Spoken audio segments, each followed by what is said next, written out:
Therapy Army, welcome to United Real Therapy. Unfortunately, I'm a bit hot. If you can see that, you can see I've done something to my neck.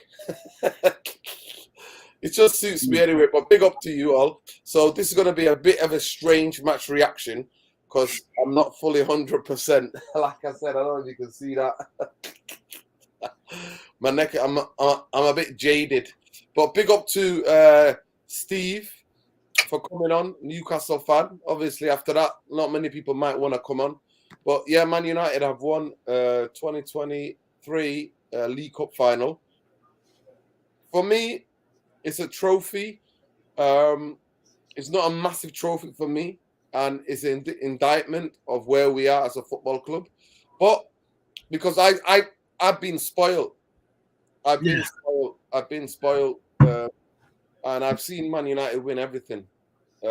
So big up to all the young fans, those who've not seen Man United win any trophies. So I'm happy for them. I'm happy for the players. I'm happy for Ten Hag.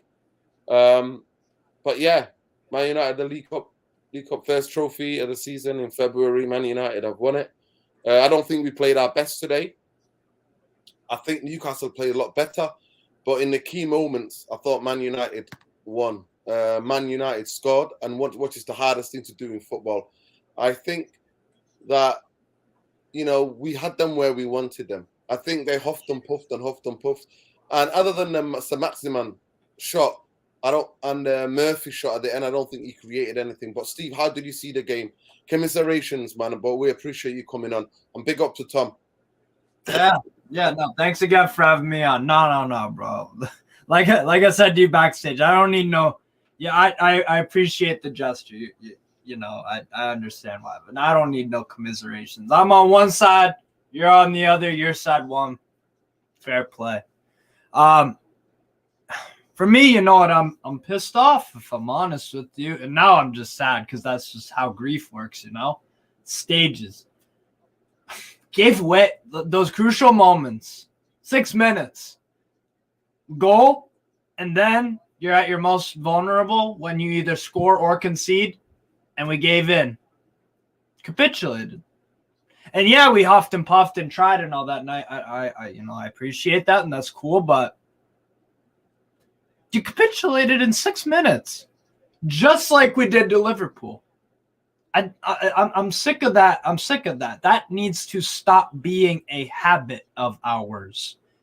We need to start scoring goals. We need to. That's an issue, and that affected us today. We couldn't hit us. We couldn't score. It didn't matter if Pope was in goal or Karius was in goal. The first goal was unsavable because defensive-wise, it just wasn't good enough. It wasn't. So. Again, you showed up in the moments that you had to, and that is the name of the game in finals. Who shows up on the day, who scores more goals than the other, and you guys did a better job of that. Yeah, we played well, but I never thought we were going to score. As the second goal went in, I'm like, that's game over. I'm sorry. I know what your guys are made of now. Ten Hag, again, I keep on saying this. And I don't like to because I don't like Manchester United one bit, and this day don't help that. But I have to give credit where credit is due. As an unbiased football fan, he's the manager of the year, and you got the PFA player of the year in Casemiro, in my opinion. Shout for Rashford either. That's fine. But god damn, you got a good team, and he has switched it around from whatever the hell last year was for you guys, and look at you now. Look at you now. It's just it's remarkable. It's remarkable. So that's kind of how I saw it, man. A lot of your players in your team know what it's like to win silverware, and specifically in a final. Ten Hag knows how to do it. Casemiro is the king of all of that. Varane, same thing. Lissandro.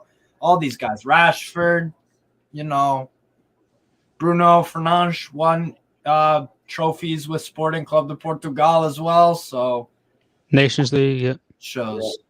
Yeah, big up. Listen, big up to Matt. So big up to Steve, Newcastle fan, for coming on. Appreciate that to see it. And I know that obviously you're going through that the pain in it. We've all been there. Yeah. But big up to my brother Matt as well. I was with him. We did the match preview. Matt, hey, talk to me. First of all, can we just say the performance of Newcastle? What did you think? How did you think you played today? Yeah, a bit of a funny one. I thought it was. I thought we played.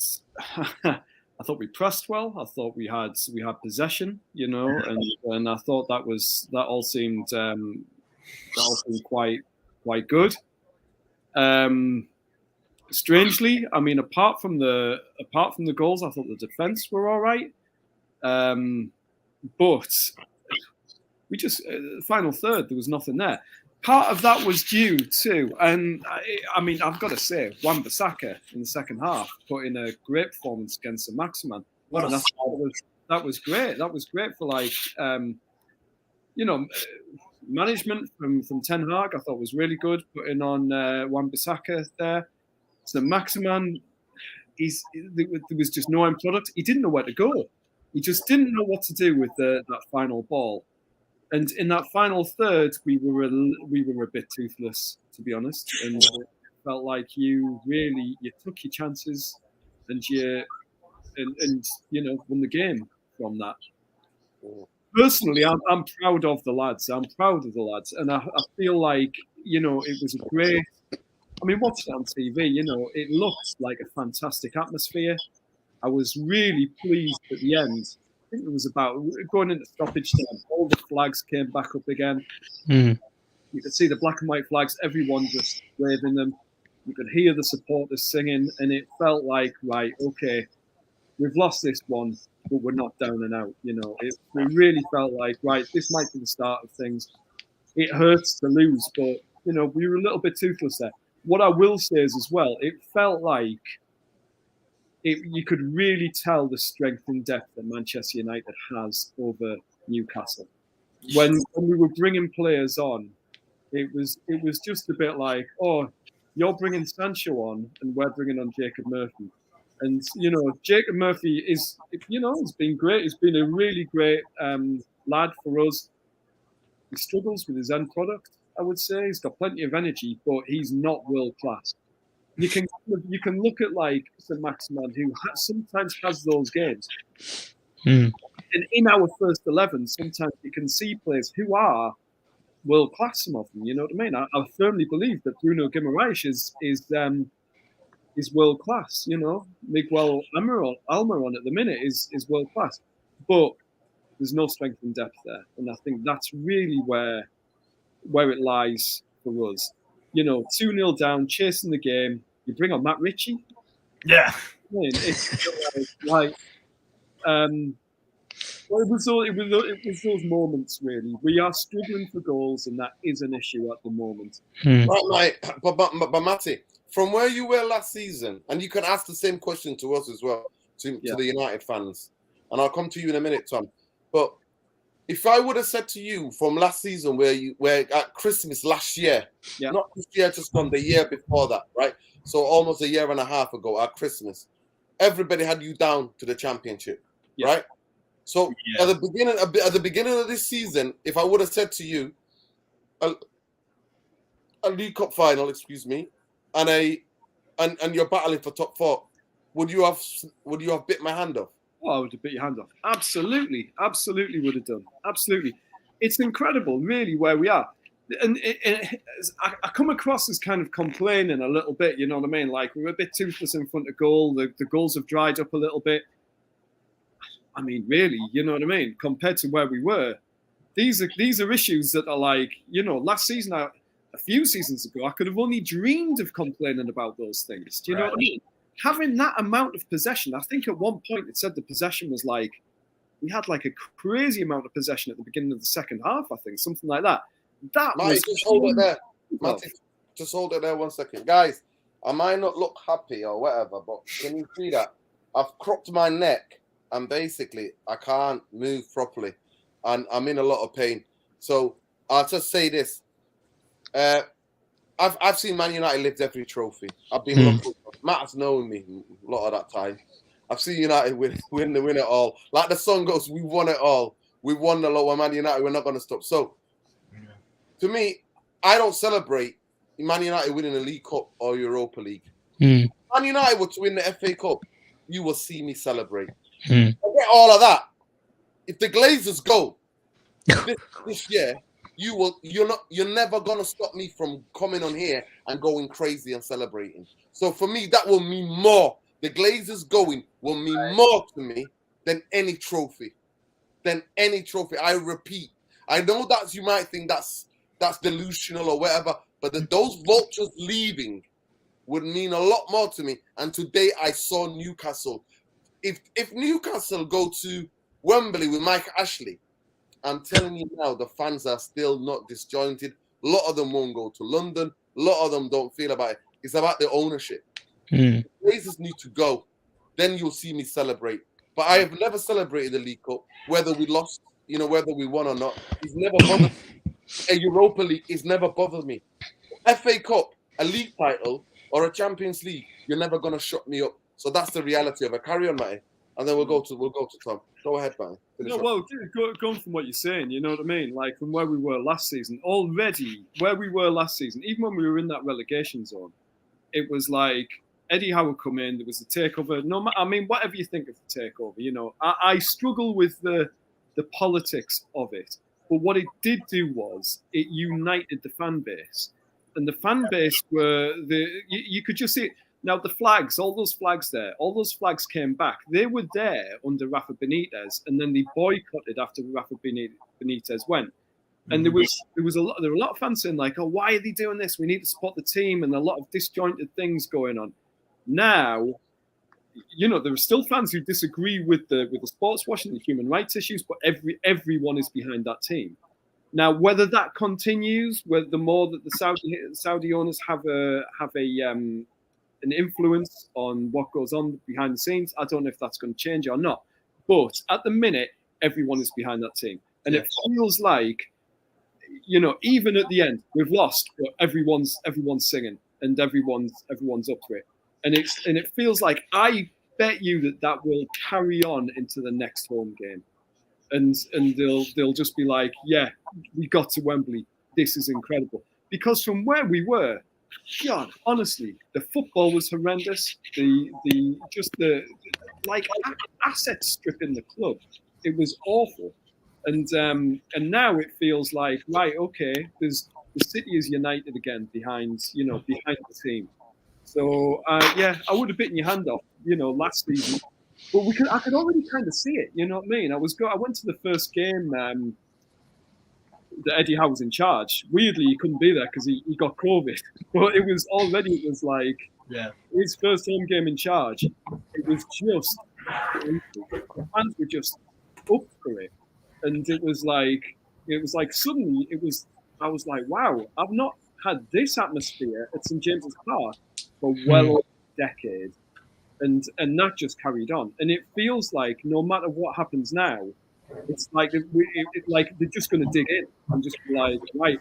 And I know you talk about ABUs, anyone but United, but it feels like there's that siege mentality at Newcastle now, where it's a little bit like, right, okay, everyone band together because everyone's going to hate us, and it's like, and which in a way is great, you know what I mean? It's you could see it from. We know how that feels, Matty. Yeah, we know how that feels. That was Man United for most of our childhood and growing up. Me and Mundo watching every trophy, going out celebrating. Like Mundo will tell you, I've known him since I was 9 years old. I have never celebrated the League Cup or a Europa League in my life. They're just not in my vocabulary. FA Cup wins, we always go out, try to go raving, go for a meal, go outside Old Trafford. You know what I mean? Celebrate with the fans. But when the Glazers leave, you were never gonna shut me up. But by the way, I'm just in a bit of pain. I've cropped my neck last night at the Heartless Screw. Oh. I went to Heartless Screw last night. If you know, you know. Heartless, do it right. But unfortunately, I woke up and now I've cropped my neck and I can't move. I'm like a robot. But let me just go to Tom. But basically, what Matt's saying, the connection between the fans and the whole club and Newcastle, I genuinely think that was a taste of what to come. I'm not going to lie to you. Newcastle are going to be back to more cups, more trophies, battling for bigger trophies than the League Cup. And I think every Newcastle fan in that stadium realized that that's why they weren't mad, or that's why they weren't too upset or too down, because they know what's coming. They know that you've arrived and you are going to be hated. But let me just get Tom in, and then I'll get Mundo's match up. But Tom, how did you see the game? And big up to everybody. Please smash a like on the video. Subscribe to the channel if you're not already subscribed. We've got Matty. We've got 2 guests tonight. Matty, one of my really close friends for over 20 years. Matty, diehard Geordie. And then we got our Steve, diehard Geordie over there in the US. We got Mundo. We got Tom. So let's go. Let's get into this, people. But big up to every one of you watching. Please smash a like on the video. Subscribe to the channel if you're not already subscribed. Become part of the Therapy Army. It's a unique where everything you write gets read out. Everything you write gets shown on the screen. We are a community. It's a democracy, this channel. It genuinely is. And we disagree. We scream at each other. But that's all part of it. We're football fans. We're passionate. We're reactionary. And that's how it is. But go ahead, Tom. Tom, how did you see the game and how are you feeling? Obviously, I'm feeling ecstatic at the end of the day. That 6 years of no trophies is over. That curse has been broken at the end of the day. And it's broken because of the mentality that this manager has instilled in these players who, last season, I'll be really honest with you, half of that squad last season, in my opinion, should have been binned. I agreed with a lot of what a lot of people said. We all thought players like Rashford washed up. You know, if we can get £50 million from PSG, Jesus Christ, I'd have beat your hand off in the summer.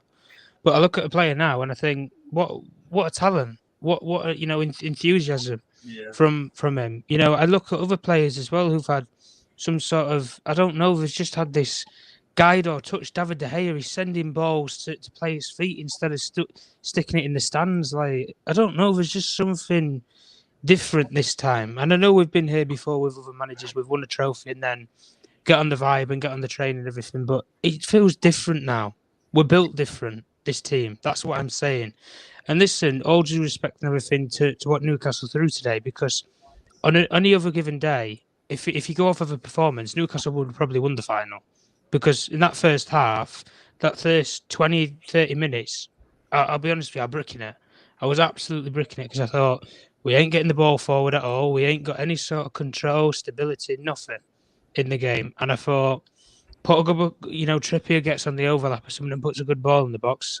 We might be in trouble in this case and that. But I looked at, obviously, from the first goal itself with the set piece. I thought with Bruno Guimaraes, I thought it was a silly foul, but it wasn't a foul from a position that you would have thought it was defensible, because I think Newcastle probably could have defended it a lot better than they did. Yep. I think they tried to play the extra line and play the extra yard to get offside, but obviously it went to VAR and stuff. The lines were drawn up and it was given as a goal, but I wouldn't have blamed Karius in that regard, because I don't think any goalkeeper is saving that in the world. If you get any player on the end of it, at the end of the day, straight in the bottom corner, 1-0. And from that point onward, I think in our estimation, anyway, Man United, it was, we were hungry for the next, and we smelled the blood and we went for it.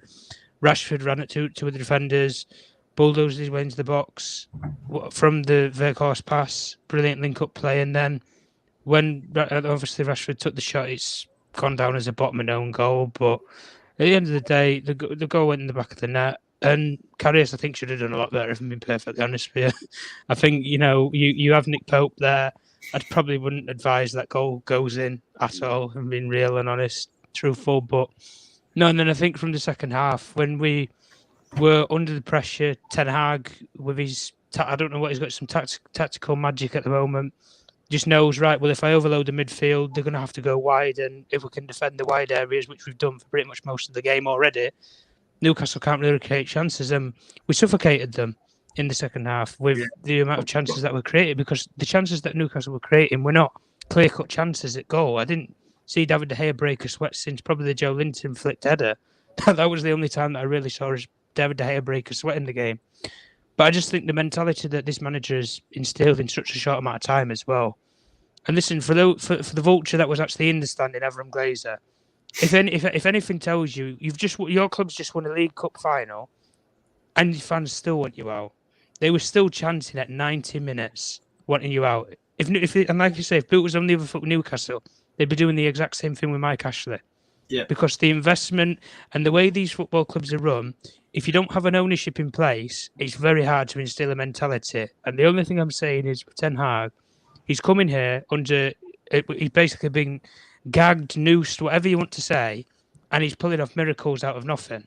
Yep. Because all you gave him in the January window was, as many people's estimations, a Dutch Peter Crouch and a midfielder who was apparently washed up at Bayern Munich. That's all that you could conjure up in a January window with no money. But he's doing magical things with absolutely no tools or arsenals at all at the moment in time. But listen, I always said, the last point I'm going to make, and the thing I always said about this squad and this team was, until they win something, they are bottle jobs. They have earned my respect now from not having that, because they have won something together and they've won something as a team. But we have to keep the fight, and the desire has to be there. And like I said, and just the final point anyway in Newcastle, the investment, the funding, you have ownership that actually gives a care, and they actually appreciate everything about that football club. At the end of the day, they're invested in the fans, the stadium, the infrastructure. They're giving fans a voice. They're consulting with the supporters trust and everything on, major decisions and developments. And at the end of the day, they're giving the managers, the manager and the coaching staff, the tools that he needs to go and get to such as a League Cup final. And at the end of the day, Newcastle will be back. Same thing with Man United. A lot of these clubs, it's a case of a building phase. But if anything's taught us anything as Man United fans that we can take from Newcastle today was, when you have a right ownership in place, anything is possible.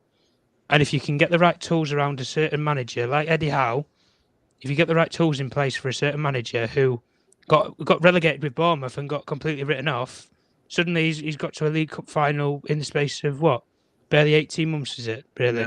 So at the end of the day, Ten Hag been here, 9 months? He's already won a trophy, and people writ him off from those first 2 games. So at the end of the day, we'll take the win, and we'll take obviously the trophy. But we move forward with the precedent and keep the hunger and the desire there at the end of the day. Now, big up, Tom. Just bring Mundo in. Big up Alien Tenor. This is Eric Ten Hogwarts. GGMU. Big up Alien Tenor. Neo Lesso, send me a message on Twitter. If you're reading, if you're watching. Let's just go back, guys. Seriously. I just want to get to this. Say Miasi's about people. Better watch out. If Arsenal came second, that's better than winning the Carabao. No, it's not. Arteta won the FA Cup in his first season. He won it as a caretaker with Unai Emery's team. Next. Hopefully Tom will come back. But yeah, say Miasi, I know you were there. The thing about it, Matty, the weirdest thing is that the whole of the country was with you.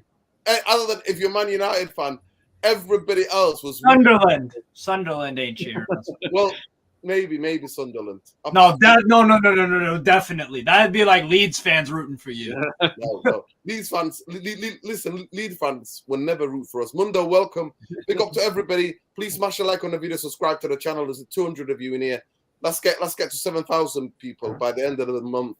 Next month is my birthday month, so at the end of March. What birthday would that be? Let's go, people. Mundo, I know you watched that. I remember.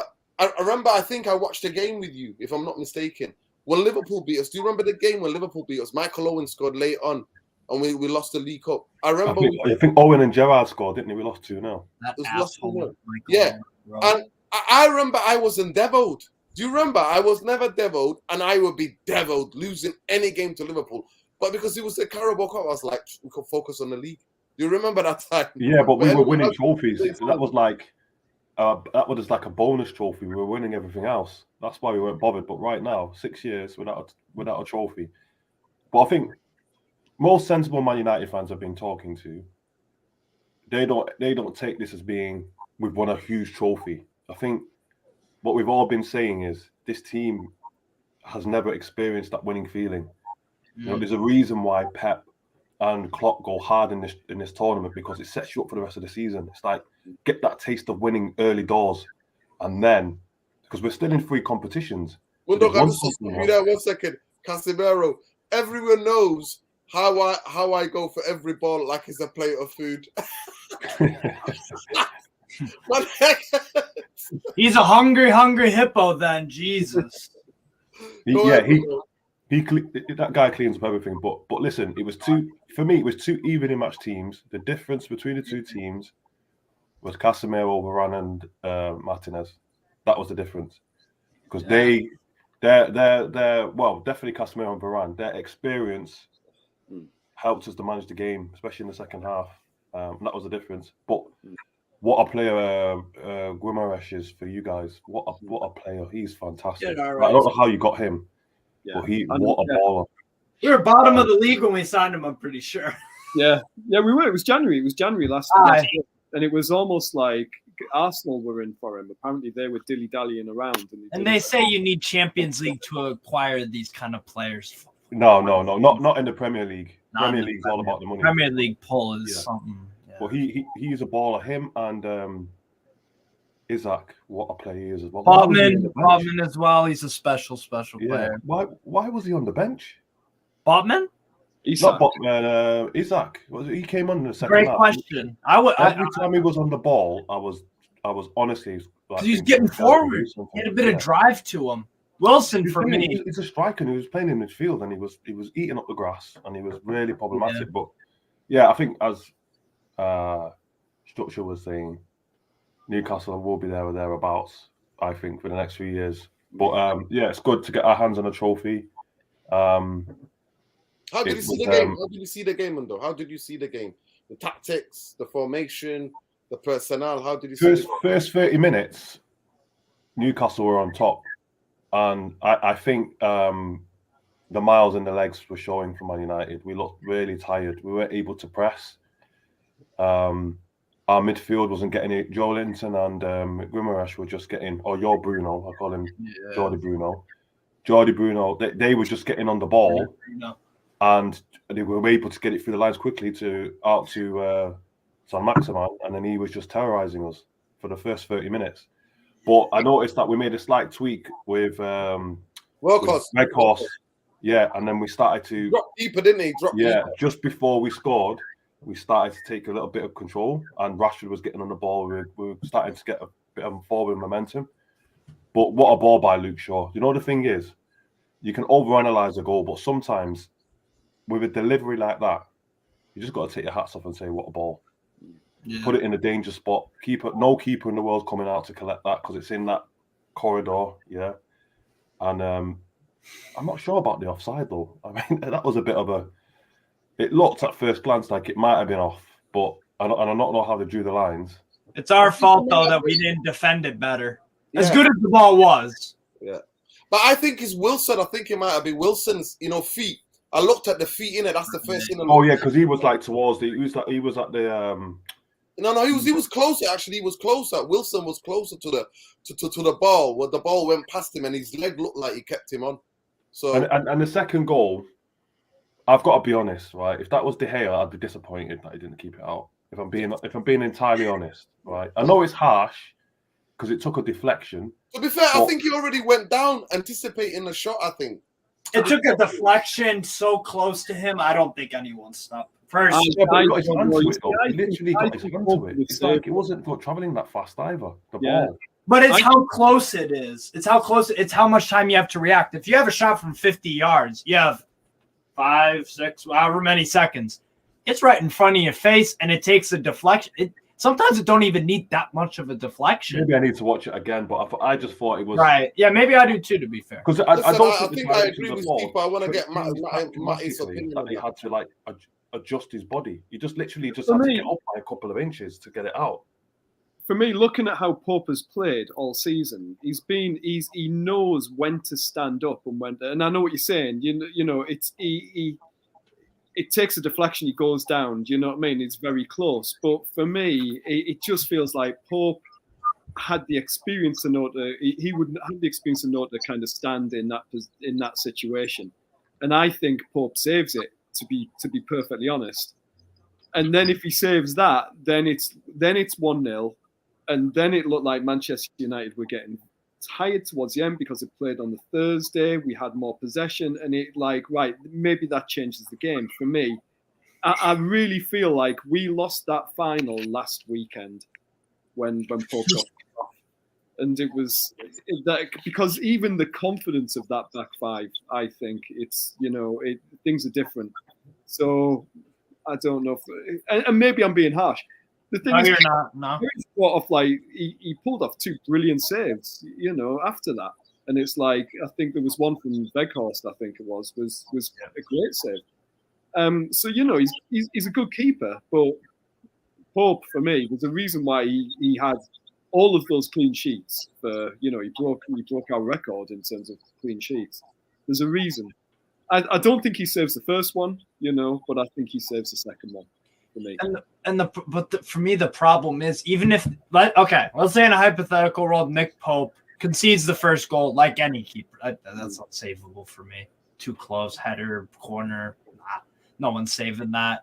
Not, maybe 1 in a billion. That kind of. It's just one of those. Second goal, though, even if Nick Pope saves that, are we scoring in that game? I'm not convinced. That's my issue. Karius didn't cost us the game. And it was also not Karius's fault that we allowed Rashford to drift into that space to get that shot off in the first place. That's the problem I have because, like you said, we look toothless, to just be honest about it. Yeah. We're not being harsh on the guys. It's just what we saw. I'm gonna stay with you, Steve.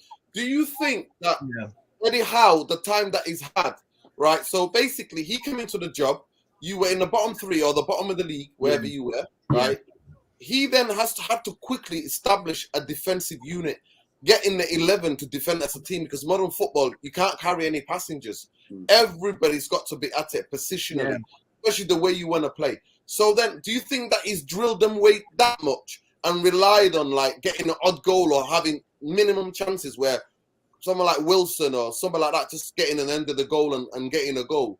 And do you think now the next stage on a development on this team that he's got right now till the end of the season, that the Eddie Howe is, because I actually believe he played at Bournemouth, he played fantastic, attractive football. We conceded a lot of goals, though. Yeah, they conceded a lot of goals. So it's about finding that balance. Yeah. Do you think now that he has to now think, okay, how do I get offensive? Because we dominate the ball now in midfield. You've got midfield that's good enough. Gomaresh is fit. You've got a wizard in there. He's got wizards. He sees passes and how like anti-press he is. He can't press him really because he'll just poke it to someone else, and that person will be right there.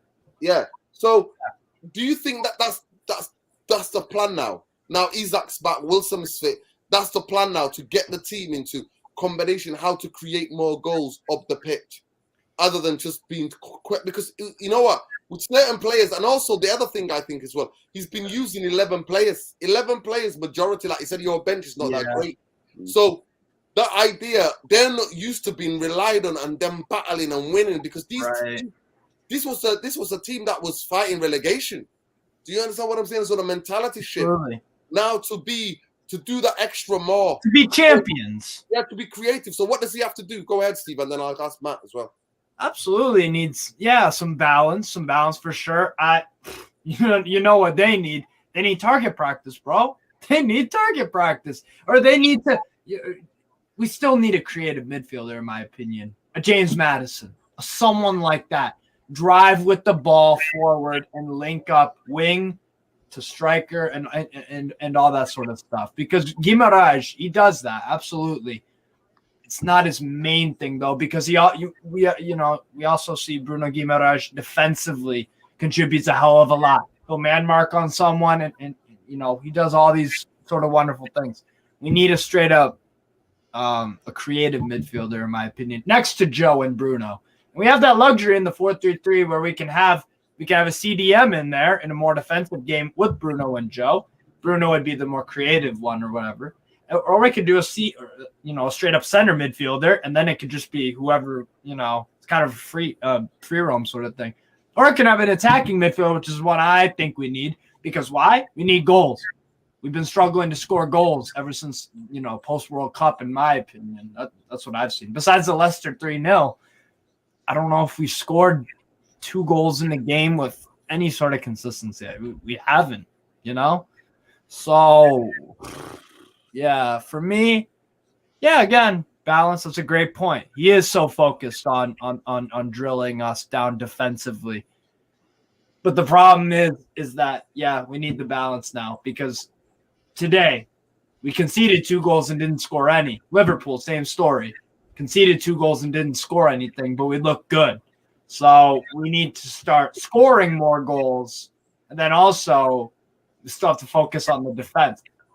We're a team in transition from, shit creek without a paddle to challenging with the, really, really good teams in England and then hopefully next year in Europe. Hopefully it's Europa League for me. I want us in Europa League or Conference League because, to be honest, yeah, the Champions League, we all love that shit. We all want to see, St. James's Park on a Champions League night. I've never seen it. I'm sure Maddie obviously has probably been to games playing against Juventus, Barca, Dinamo Kiev, Croatia, Zagreb, as they were known then. I'd love to see that. I've never seen that. But we ain't winning the UEFA Champions League next year. Why not we go to Europa League and we could be one of the top 5 favorites? Or the Conference League, and you could argue we could be favorites if we have a badass transfer window. Because for me, it's about steps, about progress, right? I would love Champions League football. That's what this shirt, you know what I'm saying? Like that is it's the sexy option. Yeah. But you know what else is sexy? Winning a Europa League or Europa Conference League on the way to becoming a Champions League contending Premier League title contending team. Not just a top 4 Champions League round of 16 you're out team. There you go. And I think I've got some bad news for you guys. What? We're going to have to keep you waiting a bit longer because Man United are back. That's why I'm going to be playing winning the Europa League Champions or League before Conference you, League. and we're going to be winning the Premier League. With what Glazer money? With the Glazers in charge, Mundo? With the Glazers in charge? Forget those wakes, man. You know what? We've got a magician. Our manager is a magician. Easily top 5 managers in the world. I'm not going to lie to you, Mundo. I'm not going to lie to you. He might be a magician, but you know what? He can't work with paper and a piece of paper and a couple of rocks. He can't. He can't turn paper and rocks into world-class players. He cannot. He is your... He turned Wan-Bissaka into a right back. He turned Aaron Wan-Bissaka into a right back. Ten Hag is your... Let me just go to Matty. We'll come back to that.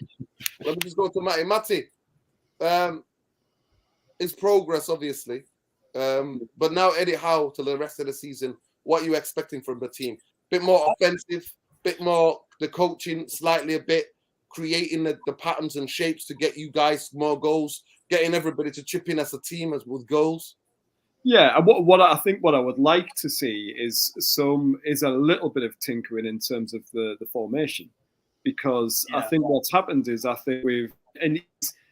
he's kind of not stumbled upon, but he's kind of fallen onto this like 4-3-3 where Joe Linton has been incredible back in midfield. Nobody knew about that, and he's fallen into this 4-3-3, and it's worked for us. It's worked really well. I think it works really well defensively. We need another formation in the where you can bring in Isak as well.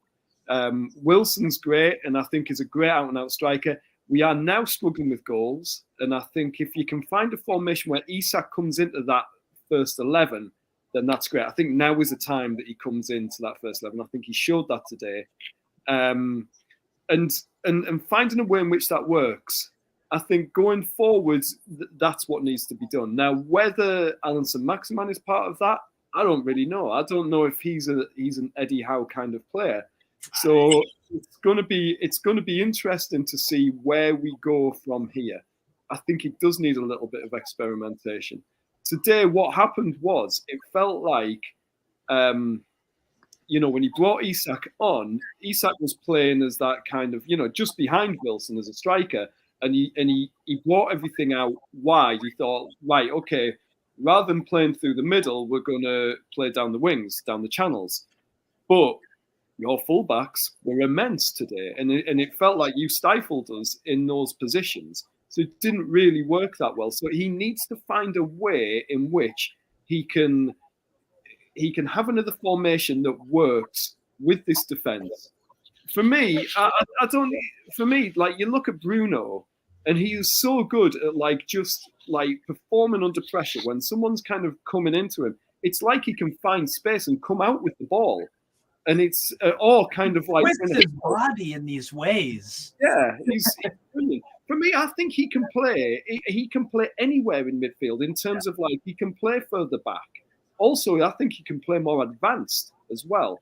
So if that's the case, then brilliant. But you know, I just think that well played to Manchester United today. I think tactically, considering you played on Thursday, tactically, I think you won that game. That's where it was won. Because we had all our possession, we just could not find a way through it, and it was just that was well done, Ten Hag. We did. Listen, big up, Mundo. I'll go back to you quickly. This is where me and you are gonna get into debate. Big up, Alien Tenor. Let me just get this other super chat. So Eric Ten Hag, in-game decisions are masterclass. Fergie 2.0. Big up, Alien Tenor. Say me, I see his back, people. When Arsenal win the league, I thought you said if Arsenal are going to finish second, you can't make up your mind. Man United winning a League Cup has rustled your brain. It's not just the pipe. Mashed potatoes. Midway Road. It's also Man United winning a game that's winning a trophy, right? A trophy as absolutely, what's that word? Compopulated. When you can't really make any sense. Compopulated, right? Listen, when Arsenal win the league, a super chat I got was Arsenal finished second. Come to London for the victory parade. And Prince Harry is a goner. So Meghan Markle will come over to celebrate. What the make a new Flicks documentary. hey, Biassi is going to do lally. He's going to do lally, people. He's talking like Piers Morgan. Yes. He's after Harry and Meghan. He's after them. Big up Airfan as well for joining. Right, Mundo. I'll say this now and I'll get to Airfan. So big up Airfan. I'll say it simple. I'm telling you now, we've been down this road before. Van Gaal, a very experienced guy, a guy that Ten Hag looked up to, a guy that won an FA Cup. We finished 5th, right, on goal difference in a season where they didn't pick him, they didn't properly support him. Jose Mourinho won the League Cup and the Europa League. And then 6 months later, or 8 months later, he was on his way out. At the end of the day, Mundo, it's about the ownership. I don't know what to say to people. For me, I promise you, the day Glazers leave, ouch. See what I mean? The day that the Glazers... You good? The day the Glazers... I can't even say the name hurts him. Yeah. No, it's just my neck, man. Look, it's absolutely like, I'm battered. I can't, that's what I am. I'm just like I'm just like a chair. A mannequin. Yeah, I'm like a mannequin. When the Glazers leave, frozen in place. That's when deep down in my heart, you would hear me utter those words. Manchester United are back, because I know then, whoever the owners are, they're never gonna be as bad as the Glazers, because they want to go and invest. They want the club to be successful, even if they are to extract some money out of the football club. Because they'll know the only way you extract some money out of this football club is if they're successful on the football pitch, right? So the Glazers, to me, show none of that. And I was so happy today. Those people who sneaked in the banners, who went into that stadium, who did what they had to do, and absolutely disgraceful and shameful of the security, that fucking security at Wembley, those pricks, Jobsworth, taking anti-free speech, right? Taking away people's banners. Football fans, especially, have always carried banners, regardless what it says on it. There's no swear words. There's no extreme violence or profanity. What all it is simple. Glazers out, or we want our club back. That's all it says. So fuck those pricks at Wembley. I hate that part of London anyway, and I hate those pricks even more. It's anti-free speech. It's anti-free speech. Listen, we don't have that. You know, in the US, you have it. We don't have it here to that extent. That's true. Well, Mundo, to me, the magic words I will utter will be, "We are back." When those bastards piss off, I will utter those words. But Irfan, welcome, and then I'll get Mundo come back. How did you see the game, Irfan? What did you think of the game? I mean, obviously, the first half an hour, Newcastle came with a lot of energy, and they dominated possession without really creating any clear-cut chances. And I thought that was also because, we just played Barcelona how many days ago, okay? So we're not coming to this game with even levels of rest. I don't want to make excuses, but we've played. I mean, it's amazing considering how many games we played. And and I said to you about the squad. The squad's better than it was, but it's still a second tier squad. So I just thought my thing with United, I thought that was a very, very professional performance. I really did, because the way they handled the attack, Sam Maximin, Almiron, all of them, the way we handled them, considering I thought it was going to be a lot closer game than that. I didn't think we'd be able to sniff them out just like that, because they're a very, very physical, strong team. And like I said, they're ahead of the curve considering where they are with Eddie Howe, and we're way ahead of the curve considering how long these guys have been in manager. So it was a pretty good game, even for the neutral. I was impressed, but I was very impressed by our positional play. I really, really was. There was hardly any chances where they really you couldn't really get behind us. And although we didn't really create much, and we were sort of playing on the counter attack, I just thought with a team like that, when their physicality, I thought that's all we could do. But we hung in there and we scored goals at key times. It was like you said, it was a beautiful cross, whether you like it or not. That was a beautiful cross, and the header was amazing. I jumped up when I saw that header. I was like, "Wow!" I couldn't believe Casemiro would score a header like that. I was like, "Oh, completely." The second goal was a bit. I felt sorry for the keeper, because I don't think any keeper's going to save that. It was a difficult one, because you're on the emotion. You're not going to save. No keeper's going to save that. So, and obviously, then I've got loads and loads of Geordie mates. I used to work up there, so I know a lot of them. And obviously, this guy gets a bit of grief, Carrius, because he's not Nick Pope. Nick Pope is the golden child in Newcastle. Everybody loves this guy. Everyone I know speaks about this guy. They love him. So I get that as well. So you got to cut him some slack, right? And the reason it was an interesting game is because self-belief is riding. Real self-belief as a team was right at the forefront of both teams. Both teams needed to win it to say, yeah, we're going to go to the next level. And obviously only one could. So, psychologically it was huge. But I was so impressed by the way we managed to handle you guys. I really, really was, yeah. And I don't even say that about United. My player who really killed it for me in the second half was Aaron Wan-Bissaka. What a performance. Oh, my goodness me, man. He is my man of the match. People go, Casemiro, but Wan-Bissaka is my man of the match, because I've never seen this guy play with so much fire and zest. The way he handled Almiron and everyone.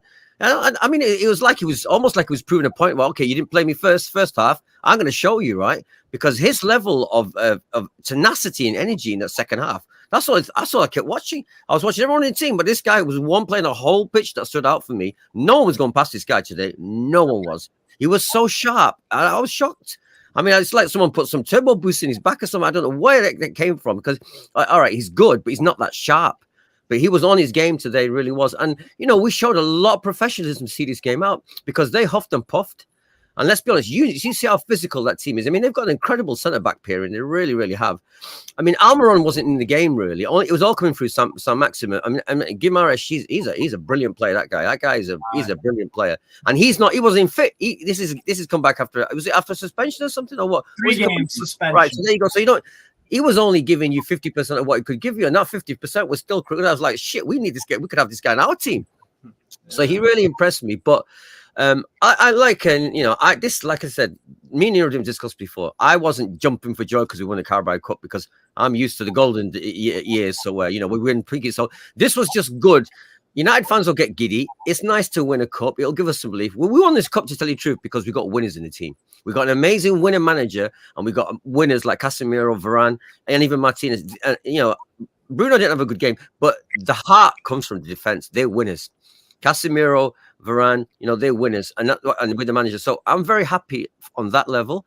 I don't think Newcastle should be too upset by losing this one the way they lost it. We're on a high because we just beat Barcelona, so our belief is pretty good at the moment. If we'd played this game even before the Barcelona game, before we played the 2-leg, I think it would have been a bit closer. But I see us just growing in belief. I really do see this team growing in belief. But as I said in the last program to Nuruddin, I said it's just Potential. That's all it is. It's just potential. There's nothing else. We're not. People keep saying, I keep watching on my feed. Oh, we're back. We're back. We're not back yet. We're back when we're closer to the top guys, and we're firing, and we haven't got those shyster owners, those people, those owners. When they're gone, when we're operating where like Newcastle are, where you've got proper owners, you have a proper structure. Next year, you'll have an even better squad. They're going to come at us hard. When we've got that, and then we'll be able to challenge at the top with this manager. But we're always going to have like one arm behind the tie back or handcuffs on the left elbow, left ankle. So that's why it is an achievement that I am going to celebrate, but not big time. Just a little one, Like Nuruddin won't celebrate at all, but I'll celebrate a little bit. So I'm very happy that I can't move. I can't. You're crazy. I don't know how the hell did you do that? I was with this guy last night. He was partying. I decided to clean the club up, but he went to another party after that. That's the Heartless crew. They did that to you, didn't they? You know that Proctor, yeah? They did it to him. Mundo, the Heartless crew did that to his neck. Yeah. I told you to stay at home. Too hard, man. Listen, the first time we ever went, Mundo will tell you, we were 16. We went to Leisure Lounge. Yeah, Holborn. In Holborn. Yeah. Holborn. West London. Cream of the crop. First time we ever heard we heard the Heartless crew. And they were residents. Yeah, and they were. Leisure Lounge, that was their residency. Yeah, that's right. I know loads of people went to that club. Loads of people I know. It was it Timmy Magic? Was it Spoonie? And who was the other one? Yeah, Timmy Magic. Spoonie, yeah. And they've got there's another guy as well. But they were the main two, yeah. Mikey B. There's three of them. There were three of them. Yeah. Mikey B, Timmy Magic, and Spoonie and PSG. So, listen, at 16, we take 3 cars, drive all the way from Manchester, 350 miles, up that M1. We go there. I'm literally counting the pennies to get in. Was £16 to get in. That is 27 years ago. 28. I know how long. 28 years ago now. Wow. It was. So when I see them last night and they played, oh my God, I lost a plot. Apparently, I'm all over Instagram because the millennials, the Gen Z, they don't rave. They just stand there with their phones, right, like that, pointing at people who are raving. So apparently, I'm all over. People are messaging me going, "Where the hell were you last night? What's going on?" But Mundo, I'll go back to you. No, but wait a second. Before you tell him, this is the second party of the night he went to. He went to my party first and then left out at midnight and then went to the second one. So it serves you right, man, for flipping overdoing it yesterday. Because you know what? I had to get the therapy in, to get the joy in, to get the music in. So today I could just relax and watch this. But big up to everybody. Mundo, I'll go back to you quickly. Eric Ten Hag needs backing. Eric Ten Hag, like I put the tweet out and I said this, and I love to get Matty and Stevie's opinions of this. I said, for the first time in a long time, we've got the right manager. For the first time in a long time, we've got incredible characters in this team who are like fighters, leaders, who want to do the nasty stuff, yeah? The parts of football that they shouldn't shirt, that have that warrior heart. But we have the wrong owners still. And at the end of the day, the owners determine what players we bring in, how much the manager supported. The owners will determine how the players are and how the manager is. So for me, Man United are not backed by winning a League Cup. I genuinely 100% believe, and I've said this and I've said it again quickly. I said I'd rather go to the Championship and be owned by the Glazers. I'll take it. And I've been consistent with that. I've also said I don't see Man United ever winning a Premier League or winning a Champions League, right? With these owners. I have never, and I still deep down heart believe in that. Because it's been what now? 17 years we've not won. 2008 was the last time we won the Champions League.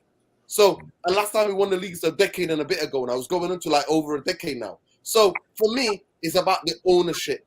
If that changes, I will utter those words. But go on, give me your opinion quickly, and then we'll go to those two. So I've got so much faith in this manager, right? I truly believe he's that good that short term, I think he could be successful at Man United. Short term, right? But if you talk about long term consistency, being up there, not with his ownership. So I do agree with you on that.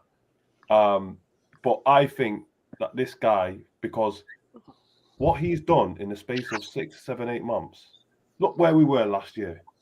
Look at the Man United team, and yeah, fair enough. He's brought in some big characters. He's brought in Casemiro. Obviously, he inherited Varane, but he brought in Martinez. People question that signing. Yeah, a lot of people in the media questioned him. Why you brought this guy to the Premier League, so on and so forth. But it's not just about the players that he's improved. Wan-Bissaka was out the door. Rashford was out the door. Not even this season. Wan-Bissaka, pre-World Cup, was ostracized. You didn't see the guy. And all of a sudden, myself included, Man United fans were like, "Nah, we need to keep hold of this guy. There's a player in there, right?" This is all down to the manager. So he's doing all of this we all acknowledge that he's got one hand tied behind his back, and he's doing this.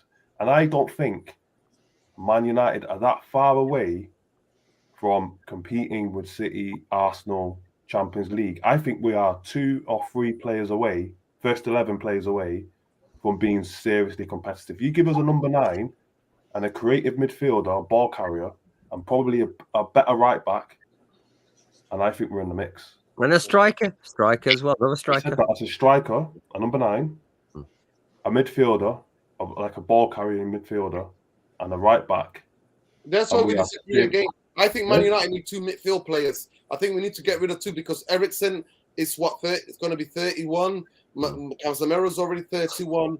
Scott McTominay and Fred are not good enough, even though they play good in spots, whatever. And they also Bitster. Maybe if he's signed, maybe we just need 1 more. But I'll go quickly to Matty. Matty, obviously you guys see what it means to have different owners than Mike Ashley. Did you ever feel like what this feels? How do you, from outsider's point of view, when do you really think Manchester United will be back? How do you see it?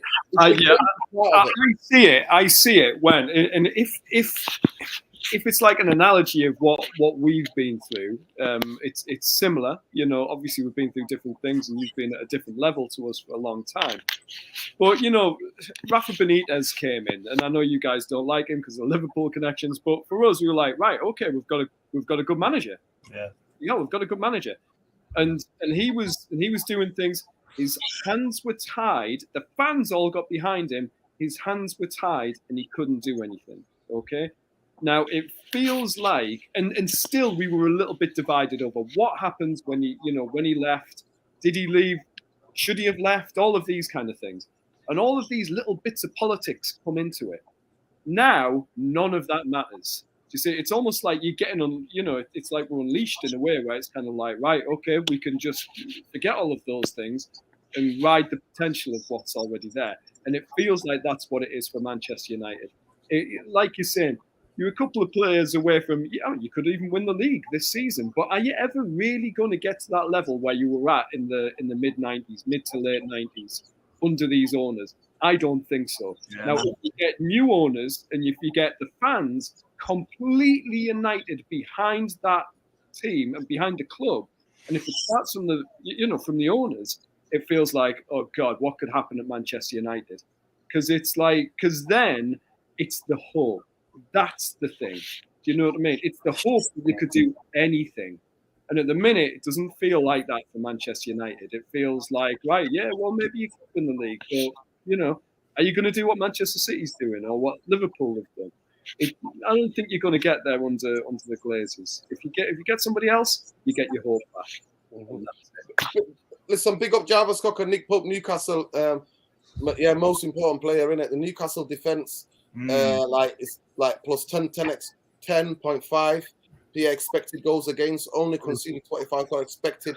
35.5 goals against. So yeah, he's been a massive thing for you guys. Steve, how do you see United if we get and the ownership? For me, from outside, I mean, because I'm so passionate about the Glazers leaving, it's very difficult for me. I love United. I go to games, and then I feel disconnected at times because I know the ownership. So my enjoyment is momentary relief, from game to game. But I know in the background that these guys have took me dark alleys. I've lost my head because of Glazer. I've lost my hair because of Glazer ownership and the managers they've hired and the football that I've watched in the last decade and a bit. So where do you see it from the outside? Where do you see with your fellow Americans owning Man United? Hey, bloody Americans, eh? No, I know a lot about. This is not xenophobia at all. No, you're good. You're good. It was a joke. Bro, you could not offend me if you tried. It would take craziness. No, but I mean, look, I know a lot about the Glazers because when I got into football, I was told this is Manchester United. These are the biggest and the baddest, but they've been crap for a long way. Why? Oh, because of these owners that aren't that great. Well, they spend a lot of money that looks good on paper. It's deeper. It goes deeper. So when people say, well, you spend a lot of money, well, guess what? If you give it to Ed Woodward, who is really crap at his job, and you give that to someone who's very good at recruiting players, you're going to see a big difference. It's like if you give your wife a shopping list and money, stuff to get to the grocery store versus your 5-year-old. Your 5-year-old is going to max out your credit card on candy and sweets, whereas your wife is actually going to get you everything that you need. So that's what it is. You need better ownership, and it goes with the ambition, and it goes with all that. Like, for example, Newcastle, we had our one season in the Europa League under Mike Ashley, and that was it, under Pardew. Finished 5th. We're contending for Champions League places for a large majority of that 2011-12. Correct me if I'm wrong, Maddie, on my years. 11-12, right? Contending for Champions League. Yeah. It was. I think it was. We finished around there. It was 12. I think we lost to Everton last day of the season, and we missed out. Yeah, we did. City won the league. Yeah, I remember. And that was under Mike Ashley, who was obviously a cancer to our club. So Pardew is doing what Ten Hag is doing. He's performing in spite of crappy ownership, unambitious ownership that's more worried about financial stuff, advertisements, making money out of the club and all that stuff. So you're having a Pardew moment. When it all comes crashing down, if the Glazers get that investment from the Elliott hedge fund, well, it's going to be no surprise to anyone, especially yourself, since you know even more, definitely more than I do about the Glazers and how they destroyed your club. They take out money out of the club in dividends. No other Premier League club, I think, in the past 10 years besides West Brom have done that. Like, that's not something that's the norm. That's just not. And then you're what, 500 million in debt? Something crazy like that. You have the repayments on your debt that takes up a hell of a lot of money. Like, all this stuff. It's not just they spend a lot of money. Well, that money ain't even theirs. They bought your club on debt. Again, it's just people not digging deep to actually find out. They're just like, oh, well, this is here. This is, as far as the eye can see. No, you have to dig deep. You have to dig deep to see why the Glazers actually are not good for your club at all. And y'all are right. There's no long-term success under the Glazers. No Premier Leagues, no Champions Leagues. And if it is, it's a fluke. And the only one who's done that fluke is probably the greatest football manager of all time. And as good as Ten Hag is, he's not quite there yet. So that's the thing, man. And as soon as you get new owners, guess what? You'll just like how Maddie, at St. James's Park, yeah, we had the odd moment. We beat you guys 1-0, Longstaff in 2019. We were buzzing. St. James's Park was erupting.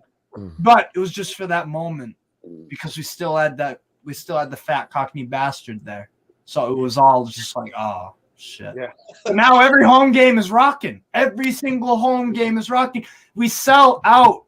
We sold out St. James's Park, 55,000 for a third-round Carabao Cup game against Crystal Palace. Not Premier League clubs don't do that for a League Cup game. Especially, most fans have your mindset, Norton. They don't give a damn about it's different in Newcastle. No, it's different. The appetite for football is like water and food. No, we've seen it. We've been. Me and our family, we partied up there. We did a party there. Met a lot of friends. And actually, as soon as you guys get new owners, Old Trafford is going to be what it used to be. Like what I've always heard it is. This menacing, nasty, raucous, manic, crowd. Exactly. But that's because of the Glazers. They cast a shadow. They cast a shadow of just like torture, pretty much. Like, and it divides the fan base. Yeah. Go, Matty. It divides the fan base. These are all tactics that we know. Boycott. Remember, Maddie, with the Matt Ashley boycott? Oh, are you boycotting? Are you giving up your season ticket? Are you buying merchandise? Well, I'm a better fan than you. No, you're a better fan. Why aren't you boycotting? Well, because I love the club. I've loved Newcastle since I was a little kid. I still go. Oh, well, then you're not a real fan because that's the divide we used to have. Yeah, 100%. It's the same thing we have. And you know what? We have fan base. Like, we're one of the most supported clubs in the world. Like, so many fans come here and it's their dream. They save up all their life. Like, their life savings. They used to come here and then some fans give them a hard time for going to the store to buy a shirt. They want to buy a shirt from the mega store that's part of Old Trafford. They don't want to get it on the internet. So it's that kind of thing because, like I said, the dividing happens. But listen, my neck is hurting. I'm in bloody pain. I just want to ask Mundo and Evan, who do you think the best player was for us today? And then I want to ask you guys what you think the best player was today. By the way, usually finals are boring. Finals is whoever gets the first goal. There's never been amazing finals in football, and nobody really plays amazingly well because it's the occasion, how tense the game is, and everything, and you know what I mean, the fear of losing and everything that adds to it. So quickly to you, Irfan, who was your man of the match today? Windy, let me just get to Windy's comment, what she said to Mundo first. Well, if Wan-Bissaka carried this on, by the way, there's videos, Windy. I know you were here on this channel at that time when we were had 1,000 subscribers, 2,000 subscribers, and we were literally talking about. Sorry, where's her? I think she talked about. I might not say it, but she talked about Wan-Bissaka and these guys leaving. Basically, she said Wan-Bissaka, Fred, Lindelof.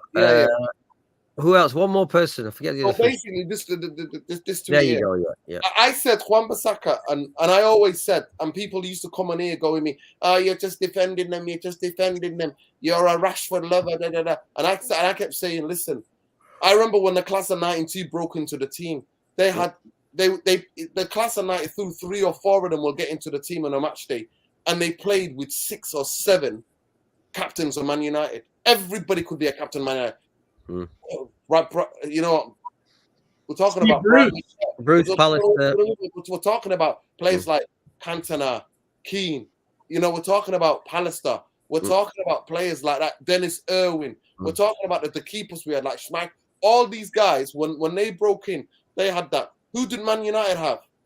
Man United did not have, and there was not a winning culture there already to bring them in.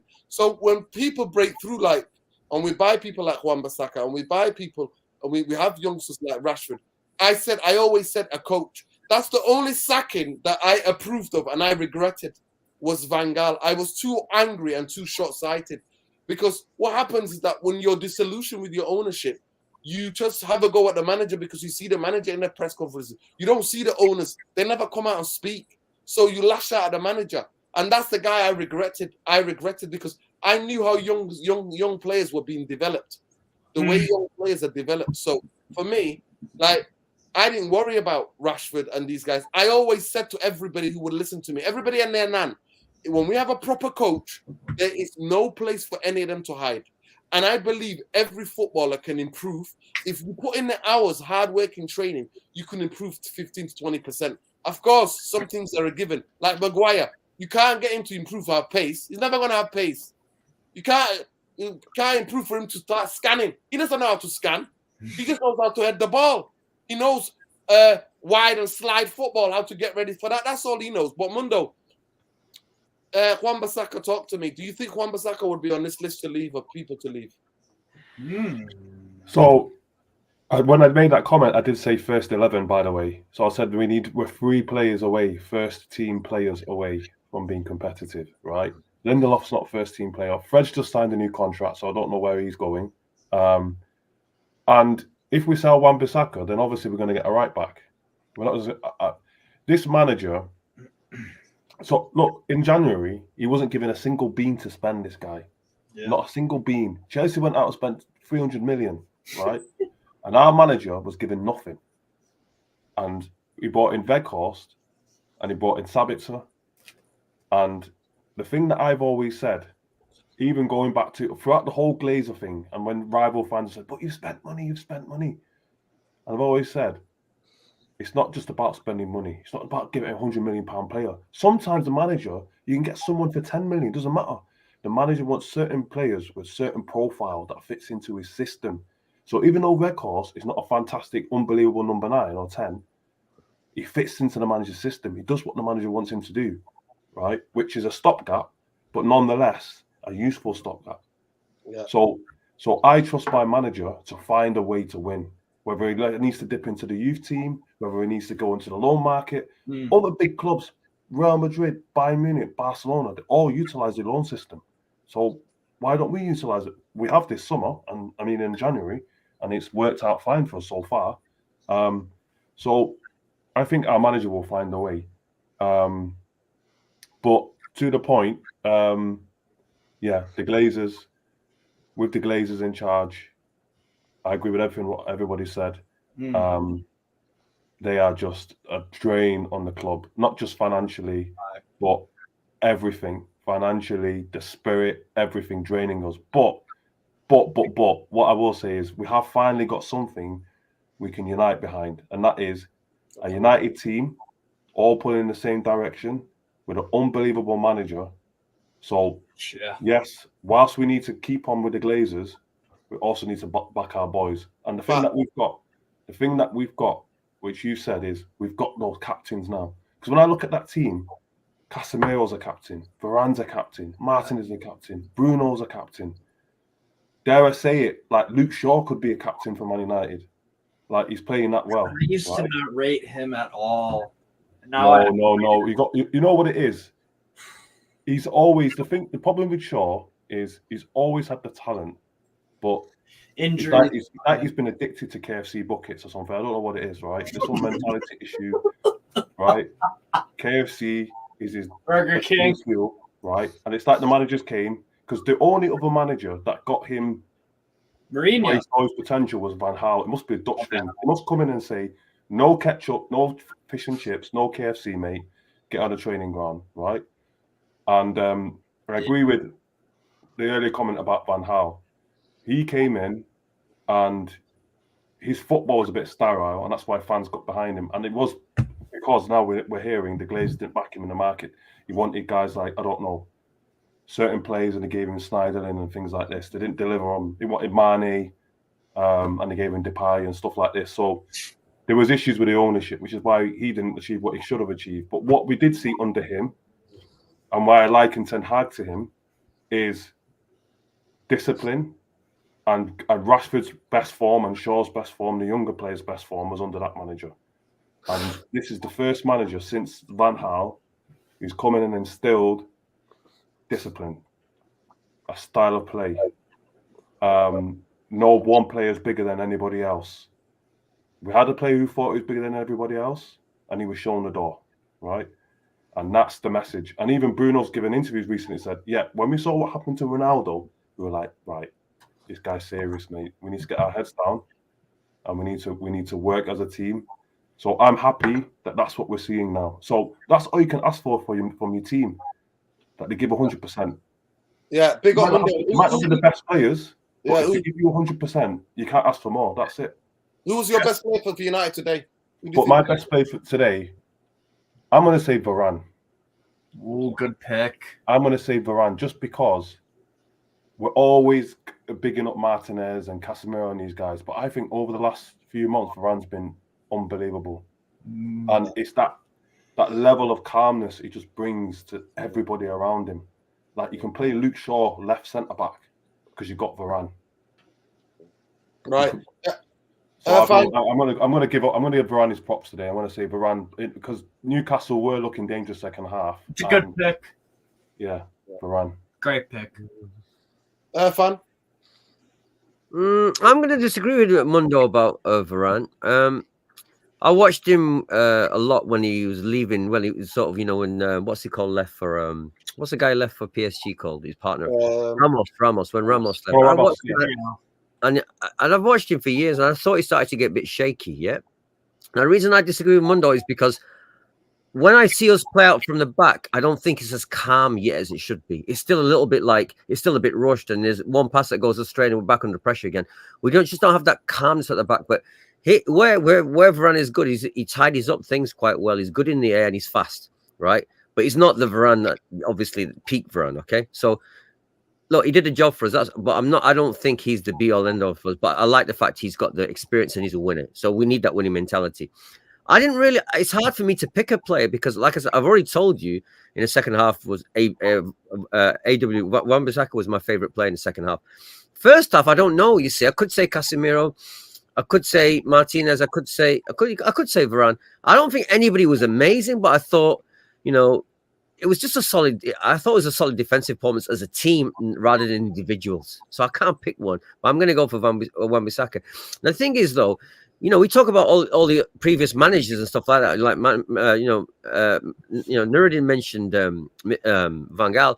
I think the reason I disagree with that comment about Van Gaal, because I just think he's from a different generation. I think football's changed with him. So, and then you've always got this excuse of like, what did he really want in the transfer market, and what did he really get? So there's always that excuse because you got dodgy owners. So it's very hard to sort of no, but he improved young players. He played a lot of young players. Oh no, that was the one thing he did do. They asked all the United players now who's the best coach they ever played with. Yeah. Majority of them say Van Gaal because he tells you where to stand positionally. Yeah. The only guy to ever go in my lifetime to go to Anfield and absolutely tear Liverpool and their fans a new one was Van Gaal. Right. Nobody else did that. He had his moments, Van Gaal. He did. To me. He went to Man City, did the same. We are football, Man City and Liverpool in their grounds. I've never seen that even under Fergie. Fair point. It's a fair point. That's fair. I just always thought he was a bit old. I think he'd already peaked because he was massively respected like 10 years before. He was like one of the top. No. He's tough, Evan. He's tough. Basically, I mean, Rashford has let it out in an interview today saying that when he was at college, it would take him like it would finish and then expect him to be at training 12 minutes after he's been at college. And he kept finding him. And it took him 6 goals for him to realize, it's actually impossible for him to make it. He will have 12 minutes to finish college and get to training. So it took him a long time for him to understand. So I understand what you're saying. But listen, I'm going to go to Matt first. Matt, who was your best player for Newcastle today? To me, I thought Bruno Guimaraes. For me, I think he can play as a number 10. By the way, yeah, I think he can. For me, it was Bruno. It was Bruno Guimaraes, and he wasn't even on top form today. Yeah, you know what happened to him? He looked like he was in a bit of a daze. Yeah, I don't know what was happening to him, and that's why he sat down. He went a bit dizzy. Yeah, he put water on his face and recovered. And then, as he went in tackle, he twisted his ankle in a really bad way. Yeah, he rolled over on it. Yeah, for me, like I say, I think he was concussed. He went over on his ankle. Still, for me, the best player. He pulls the strings. He was our best player today. I think your best player today, I think I agree with Irfan, because I'm purely looking at the player who annoyed me the most. And it was Aaron Wan-Bissaka, because every time Maximan got the ball, he had nowhere to go. And I was like, what are you doing? And he was like, either he made a mistake or he had to push it back, and he wasn't getting into those areas he usually does. And I was like, bloody Aaron Wan-Bissaka again. So for me, he was your, he was only on in the second half, but for me, can I just say though, Mate? I mean, my thing with that, if Sam Maximan had some support, somebody up with him, you would have got a lot of change. You would have got some change today. He's just on his own. You see, he tries to do too much on his own. I think he's a brilliant player, but he just needs some support. That's it. Well, he puts so much into each dribble. He really does. He gives it everything. Man, you remember when we had Jetro Willems and ASM? That was peak ASM for me. That was ASM at his best because Jetro would they had chemistry. Well, what we've got at the minute is we've got Dan Burn playing at left back, and he's a centre back really, and defensively he is excellent. You saw him sometimes with some of those tackles today. He was brilliant, but he's not an attacking left back. So Maximan doesn't get that support that he needs from a left back going forward as well. So he is doing stuff by himself a lot of the time. But I just thought today, I think, and I said this on the preview with Nuruddin, I thought maybe Anson Maximan's going to do it today. Maybe this is his time. But it felt like he was in Aaron Wan-Bissaka's pocket for most of the game, most of that second half, sadly. What did you make of Wan-Bissaka's sliding tackle on the halfway line? He came out possessed. Honestly, he came out possessed today. He really did. Like a point to prove, and you know what that starts with? Fucking Ten Hag. Yeah. Yes. It starts with that because what did Bruno Fernandes say? What are we talking about with Ronaldo? Everyone's place is under threat. Yeah. Does he say about his own place though? Does he say about his place? What? Bruno. Does Bruno say about his own place though? Does he actually believe it? Yeah. Does he? You really think so, Nuruddin? Yeah. Yeah, he does. Yeah. Wait, when has he been dropped? Because he's kicked out one of the greatest players of all time. Huh? He's kicked out one of the greatest players of all time. Who is Bruno Fernandes? No, but you talk about players. You talk about playing way past his best. I'm just saying. No, I'm just questioning that. Yeah, I don't know. I think he's one of the few guys that seems to be If undroppable. you're not doing it on the pitch, Irfan, it's talking about if you're not doing it on his step out of line. So it's a discipline issue and also your performance. And I think. But all right, wait a second, there, Dean. Let me finish. Yeah. I think in the terms of a complete performance, Bruno Fernandes has been magnificent this season. It's been absolutely magnificent. The different positions that he's been asked to play this season, Right. the level of fitness, the level of defending, the level of like sacrificing himself for the team. I even know today I thought he was a greedy little shit. He was greedy today. That's what I'm saying. You annoyed the shit out of me today. You know, it should have passed to Sancho to make it 3-0. Would have been Finish it off, yeah.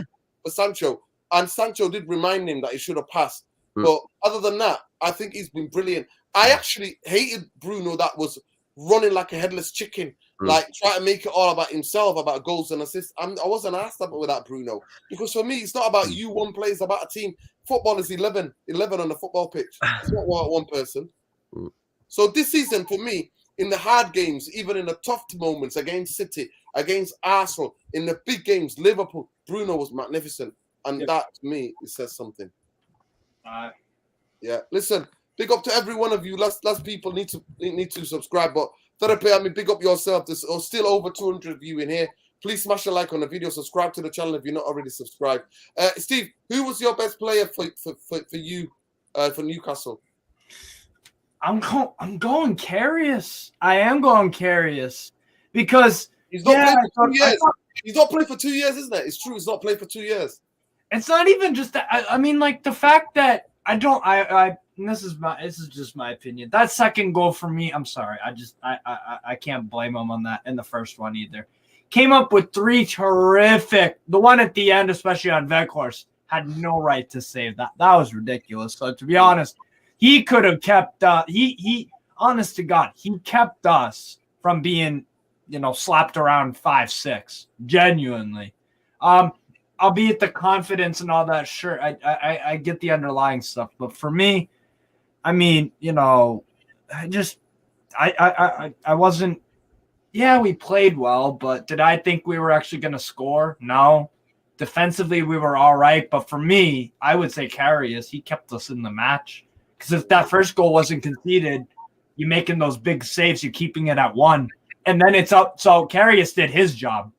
Everyone else, it's like, well, you going to score? Maybe, because they did. So we kind of got to score in the 90 if we want to keep the game going, So for me, it's actually Karius.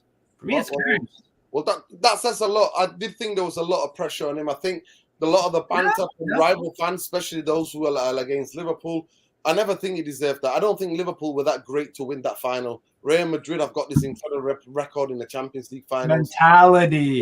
They do what they do. They do what they do. And I think, if I'm not mistaken, wasn't it the same final where Salah went down? If I'm not mistaken. It was Ramos tackled them a bit dirty, yeah. So in that final, didn't he throw the ball at Benzema? It went straight back into the net, and then he did a flappy hand save against Gareth Bale. So that was they were two Benzema. big moments in that final. He rolled the ball to Benzema. He rolled the ball to Benzema. Yeah, he was apparently he was concussed because Ramos smashed him in the corner or free kick when he had a free kick. He smashed him, didn't he? And apparently he was concussed. Doctors did come out and say he was concussed. But that didn't save him. That didn't save his Liverpool future. But I think the second goal, he couldn't do anything about it. The one against Bruno, that was the one. That was a brilliant save, 100%. Yeah, exactly. So honestly, for me, and for a goalkeeper that's not played for 2 years, and only known like from last Saturday to be playing on this today, it's a weird thing, innit? Like to know that you're playing, and usually the Bravko will be playing, and you know what, Matty and Steve. Gets a medal. Yeah, he gets a medal. A Newcastle player got a medal today, apparently. But I doubt that he's gonna. I think they're gonna have to mail it to him. It's the most. I'm sorry. I want taking it and giving it the. I want Karius. with Nick Pope's suspension, I think Karius damn well earned his spot to be the goalkeeper for Nick Pope's red card suspension. For me, he's earned it. Is Pope out for 3 games, right? Since it's straight red? Yeah. So, next 2 Premier League games, I'm giving Karius the gloves. Okay. Absolutely, I'm giving Karius the gloves. Okay. Listen, fair enough. Listen, therapy, I mean, you've been magnificent. Windy says Bruno didn't pass Sancho because he looked up and he thought Sancho was offside. Okay. Fair That's his excuse, but we know why. He's a greedy. He wanted the glory. But anyway, let me just get this. People, let me just tell you, please make sure you go and subscribe to Steve. I can never pronounce his surname. Strasbourg. Oh, Mahala. Mahala. Yeah, Mahala. Go Ignore the C. The C doesn't exist. The C silent. The C silent. The C is silent. Right. Yeah. Steve Strasbourg on YouTube. On YouTube, go and check out his channel. He covers all football. He's a fan of Strasbourg and Newcastle, and he supports Newcastle because he met a Newcastle fan when he was a kid in the US, and it just got him excited, got him into it, and the rest was history. So, but he got his channel. He's always doing watch-alongs and covering great analysis and great length. So, always love and like to Steve. So make sure you subscribe to his channel. Matty Estrom, you see him on this channel. You never see him anywhere on YouTube. Same with Mundo. Actually, Mundo, you might see. I don't know. Yeah, Mundo as well. You'll see him on here. But Matt Aistrom, check him out. I think is it Matt Aistrom on Twitter, Matty? I'm not on Twitter now. I took myself off it after. I'm on Instagram because I like looking at pictures because I'm not. There you go. So Matty Aistrom on Instagram.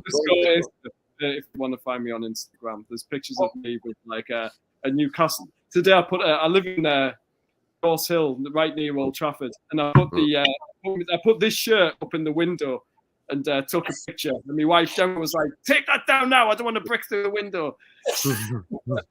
So let me just explain to people. Matty literally lives a stone throw away from Old Trafford, like 2 streets away. He can literally see Old Trafford from his window. So what's your Instagram, Matty? How I ended up. Matty, what's your Instagram? Instagram's just Matt_Astrip. Like you can see it there, but with an underscore. And can you please let the fans know there's a United fan amongst the Geordies in your household?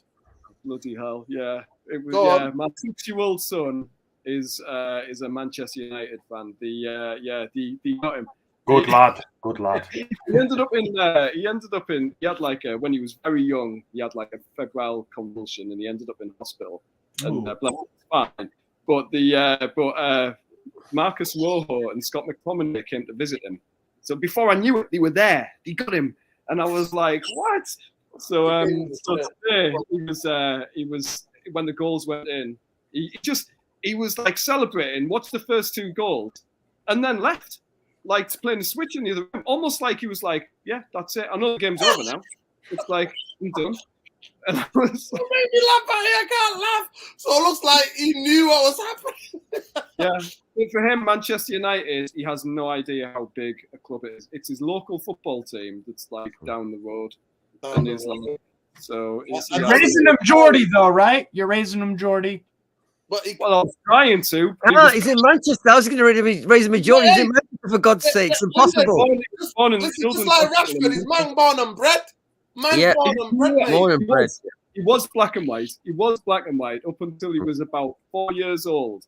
And I was like, yeah, the black and whites, we support the black and whites and all this. And then he found out that the black and whites didn't play in Manchester, and he was scandalized. He was like, what? And I was like, you know where Daddy's from? And he didn't care. He was just like, not into it. So listen, when he wakes up tomorrow, give him a big hug and a kiss from me, and say, you know what? He's 6 years old. I blame this man. I blame Nuruddin. And Manchester United have won a trophy. Yeah. You know what? This one last thing, right? I said to him today, it dawned on me, I was like, you've actually, at 6 years old, experienced your team lifting a trophy before I have. That is scandalous. That's like, damn. And he was like, that's bad luck. It's just bad luck. That's all. It's bad luck. Matty, let's hope as he gets older, more things to be competing. We want Man United and Newcastle battling it out on top of the league, mate. But let me just get this super chat quickly. Big up Alfie Chico Nuruddin, brother. Don't forget to give Little Rascal Skull snack and to celebrate. Oh, they've already been celebrating, man. They've already doing that craziness. No, Matt, you know what you should have done? You should have had videos of Aspria and Ginola and that team on your TV all the time when the babies grow up. You should have had them all the time, right? And then you would have got him. You would have got him. In lockdown, I played them the 5-0. In lockdown, they were playing like the old football games. I played them the 5-0 over Manchester United. Didn't get it. Are we ever going to see that result again? That Philip Albert chip. He was like, who's Philip Albert? Who's Philip Albert? Eh? Listen, that's probably one of my favorite ever goals. I've got to say. Yeah, listen. That day, I didn't know where to put my face. Mundo will tell you. We were like, what? We've got smashed 5-0. We couldn't. Yeah, but just think of that force of that Newcastle team. The force they came with, man. Just think about it. That's the last time I remember Newcastle was like, wow, God, you know. Yeah, that was. We'll be back one day. Yeah, listen. Big up to Harry Maguire for snubbing Avon Glazer. Big up Harry Maguire. Did he snub him? Yeah. Yeah, apparently, yeah, he did. He snubbed him. Yeah. But listen, big up to everybody. So we'll say Matt. You catch him on this channel. Mundo, catch him on this channel. Matt _ Astrom. Is it Matt _ Astrom on Instagram, mate? Yeah. Just Matt _ Astrom on Instagram. Irfan Rainey, you'll find him on Twitter. You find him on Instagram. Brilliant party last night. We had a Brazilian brother performing fantastic Brazilian music, and it was brilliant night. And we got actually more. You know, I can't work out from last night. Where did all those people from Leeds come from? Leeds. Yeah, a lot of people. There's about 10 people there from Leeds. I don't know where they came from. Yeah. Sounds like a crap. So Airfan does two parties. We have community, which is the solid original party. Then which is more energy, yeah. Very New York. It's like clubs in New York, yeah. Community is our baby. It's a baby that. It's Nuruddin's baby. Actually, the next party is your birthday party, Nuruddin. Yeah. Community is my baby, but Airfan do one 6 till 12. Those of you in Manchester, you can come out. I think Matt and Gemma will enjoy coming to that. You will. And I'm happy to babysit, I'm happy to babysit. No, you know what we're gonna do as well, Nuruddin. You know, because a lot of people who come to the party have got kids. Because so we're gonna do over the summer. We're gonna do the all day. So we're gonna make it kid friendly for half the day. You see, we'll have food there. You'll have a place to chill out and play with the kids, and then in the evening they can leave and the adults can stay for a few more hours. That's how we're going to do it. That's how it is in the States. Like, both of the parties, the ideas come from the States, from New York. That's where they come from. Yeah, and they're all very community-based events. There. Yeah, and that's what. You know what? If you do that right, I'm saying it as a parent, you're going to create a lot of household tensions, right? Because which parent is taking that child home? And which one gets to stay? Right? No, you've both got to go. You've got to stay with your child. Honestly, I won't lie, right? I was in New York on and off for 10 years, right? And everywhere I'd go, even in the clubs I'd go to, the man or the woman would be there with a 9-year-old, 10-year-old, everywhere. And it was normal. Nobody even questioned it. And I was like, wow, look how civilized they are. It was in the parks, in the venues inside. And the English are a bit more reserved with their children when it comes to things like this. It's just like, sort of overprotect them a little bit. But Irfan, you're talking about New York, which is their place. For brown and black people, they have to create their own parties. They have to create their own, in these areas where so many different cultures are mixing. Jamaican. It's a huge melting pot. It really is a melting pot. Yeah. You know what I mean? African American, other Africans, they're all creating. And New York is not like the rest of America. It's nothing like the rest of America. It's nothing like it. Yeah. So it's a different thing. Yeah. Listen, big up to every one of you. Please smash a like on your way out on the video. And big up to everybody. United have won a trophy. I'm happy for people like Rory Astrom tasting it, a stone away from that Old Trafford, and he see his first trophy. And he knew when it was 2-0, he was like, "Daddy, you suffer. I'm gonna go and play on a Nintendo." No, he was. You know what? He was Nuruddin. He was saying, "Daddy, come to our side, please. Come on, swap. Just move over now. Forget it. Give up. Yeah. Well, and I really hope that for people his generation, my generation, Irfan generation, we've seen it all. Like literally, the song says, "We've won the lot." That's what it says. There's not a truer song that United fans sing than that song. So for people like Rory, hopefully it's the start of something. But when the Glazers go, trust me, tell Rory. Piece that is on Uncle Dino. It's not when. Matty, I'm sorry. I'm gonna come pick him up We're going outside Old Trafford. We're going to celebrate, me and him and the Glazers. You and him can go down the street. I'll yeah. Yes.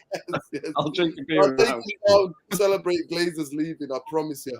I have to be honest. Newcastle's my second team this season in the Premier League. Because By you the still way- got to play City, you still got to play Arsenal, and you can stop Liverpool from getting top 4. I'm definitely backing you boys. as well. Mundo, are you going to tell people as well your connection to Newcastle? Oh yeah, I've got my. Oh yeah, he's the other half. Yeah, there you go. Yeah. So, Mundo's kids are part Geordie, mate. Part Yeah. Geordie. They are. They really are. They are. They are. Yeah. Yeah, but I'm diluting that though. My boys are. You know what? Can I just make a point though. You know what? I've watched Newcastle a few times, right? Mm. And I think one of the things that's let them down is I don't think they score enough. I just don't think you score enough. Yeah. No. I really think that's the main thing. Yeah. That's why we talked about it before you came on. We talked about how we had to get them defensively solid to get them out of the relegation zone. Oh right. Okay. Yeah. So now it's the last bit. Because is it Isaac? What's the guy called? The tall guy? Yeah. He looks like he's been injured as well. He's been injured for a long month, a long time. Both him and Wilson. And Wilson is one of the. Wilson is your Martial, isn't he? He plays 2 games and out for 3 games. So come back for 1 game. That's what it is. Yeah. And because they're all serious athletes. When you look at the team, they're all serious athletes. I mean, really, they are. You know? This is the thing that comes from Eddie Howe. That came from Eddie Howe straight away. Even like you looked at, I know John Joe Shelby's left now, but like even he was like, as soon as he took over, about 2 months in, John Joe Shelby was like running. It was like, listen, I remember when Shelby used to boss games against us. I remember when he used to boss games against us, Shelby. I remember, you know, you moved on for him. You've moved to the next level beyond Shelby now. Yeah.